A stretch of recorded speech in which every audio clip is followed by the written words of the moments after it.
Bapak Ibu yang dikasih Tuhan, pada pagi yang indah ini kembali kita ada di hadiratnya Tuhan. Sebentar kita mau dengarkan akan kebenaran firman Tuhan.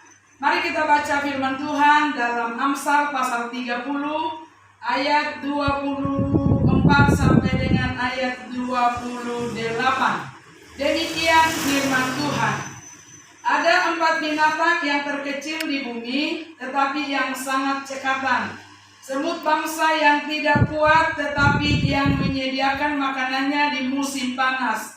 Pelanduk bangsa yang lemah, tetapi yang membuat rumahnya di bukit batu. Belalang yang tidak mempunyai raja, namun semuanya berbaris dengan teratur. Cicak yang dapat kamu tangkap dengan tangan, tetapi yang juga ada di istana-istana raja. Mari kita datang di hadirat Tuhan sebelum kita dengarkan kebenaran penjelasan firman Tuhan saat ini. Bapa di sorga, di dalam nama Tuhan Yesus, kembali kami datang di hadirat-Mu pagi ini.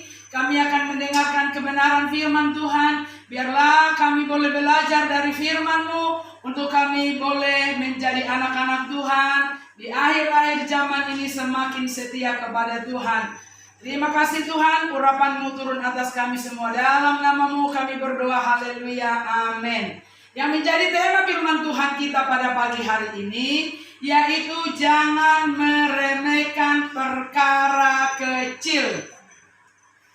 Ada 4 binatang yang terkecil di bumi, yang di dalamnya kita boleh belajar. Yang pertama, dikatakan semut bangsa yang tidak kuat, tetapi yang menyediakan makanannya di musim panas. Kita belajar dari binatang yang semut, kalau dia berjumpa satu sama lain, dia akan salaman. Dan kalau kita boleh belajar, semut adalah bekerja menyediakan makanannya di musim panas. Sehingga kalau musim dingin datang, dia tidak takut lagi karena telah menyediakan makanannya. Nah, demikian juga kita sebagai anak Tuhan, biarlah kita selagi ada waktu, kesempatan yang Tuhan beri buat kita, mari kita mencari Tuhan, mari kita haus akan hadirat Tuhan, mari kita merindukan Tuhan ada di dalam kehidupan kita. Semakin kita taat dan setia kepada Tuhan di dalam melayaninya, sehingga kelak saat Tuhan memanggil kita,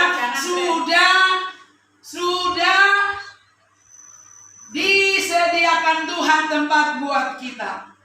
Yang kedua, yaitu pelanduk bangsa yang lemah, tetapi yang membuat rumahnya di bukit batu. Pelanduk atau disebut perjanjian lama itu dalam ejaan baru, itu pelanduk adalah kelinci. Ini kita dapat belajar dari mana dia menyediakan rumahnya di bukit batu.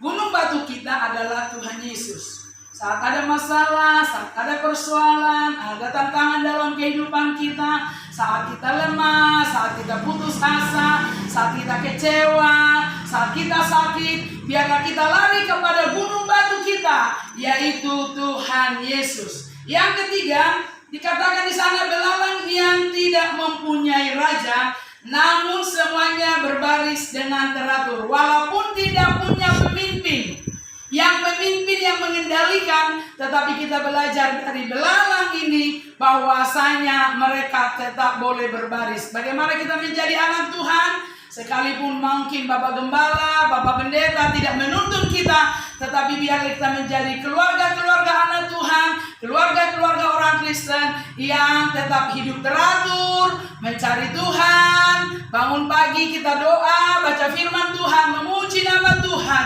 Sekalipun tidak ada yang memimpin kehidupan kita, kita boleh menjadi anak-anak yang hidup teratur, yang sesuai dengan firman Tuhan. Cicak yang dapat, ini yang keempat, cicak yang dapat kamu tangkap, ya, tetapi ada di istana raja. Saya waktu masih kecil, saya suka ambil karet dan lempar itu cicak. Dia merasa sakit, tetapi dia ada di istana raja. Demikian juga kehidupan kita menjadi anak Tuhan. Di dalam dunia kita boleh menderita, tetapi ada tempat kita di sorga yang Tuhan sediakan buat kita. Mahkota kehidupan sudah Tuhan sediakan bagi orang yang tetap bertahan di dalam penderitaan. Walau sakit di dalam dunia, menderita di dalam Tuhan, ikut Tuhan, tetapi Tuhan sudah menyediakan berkat buat kita. Puji Tuhan, kita berdoa. Terima kasih Tuhan buat firman-Mu pada pagi hari ini buat kami. Biarlah firman-Mu menjadi rema di dalam hidup kami. Kami boleh belajar dari perkara-perkara yang kecil. Karena dari perkara kecil kami belajar dan kami akan menjadi orang-orang yang berhikmat. Karena Tuhan yang memberi kepada kami pengertian dengan luar biasa. Dalam nama-Mu kami berdoa, haleluya, amin. Puji Tuhan, shalom.